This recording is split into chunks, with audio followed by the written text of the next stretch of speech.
మీ Sai Harika. First బ్లీడింగ్తో వచ్చాను Nagalakshmi hospital కాతేని madam దగ్గరికి. అప్పుడు చిన్న ఏదో ఇన్ని పాయింట్స్ 3 పాయింట్స్ ఏదో చెప్పారు. అప్పుడు ఎక్కువ ఉన్నిలే వెళ్ళిపోతుందిలే ట్యాబ్లెట్స్తో పోతుందిలే అనుకున్నాం. కానీ నాగాలాండ్కి వెళ్ళాము. అక్కడ కూడా చూపించుకున్నాము. ఆ సారు ఏదో చెక్ చేశారు. ఇంకా ఎక్కువ బ్లీడింగ్ తగ్గలేదు అంటే మళ్ళీ మేడం దగ్గరికి వచ్చాము. అప్పుడు ఇంకా మేడం అది తీసేశారనమాట ఫైబ్రాయిడ్. తీసేసిన 2 monthsకే కన్సీవ్ అయ్యాను నేను. కన్సీవ్ అయితేనే మళ్ళా ఆపరేషన్ చేసిన తర్వాత ఎందుకు ఎక్సర్సైజ్ ఇవన్నీ అనుకోని ఎక్సర్సైజ్ కూడా చేయలేదు నేను అసలు.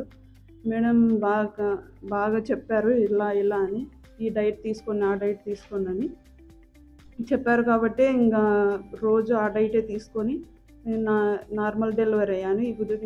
ఈ రోజుకి 4 రోజులు అవుతుంది. బేబీ నేను సేఫ్గా ఉన్నాము.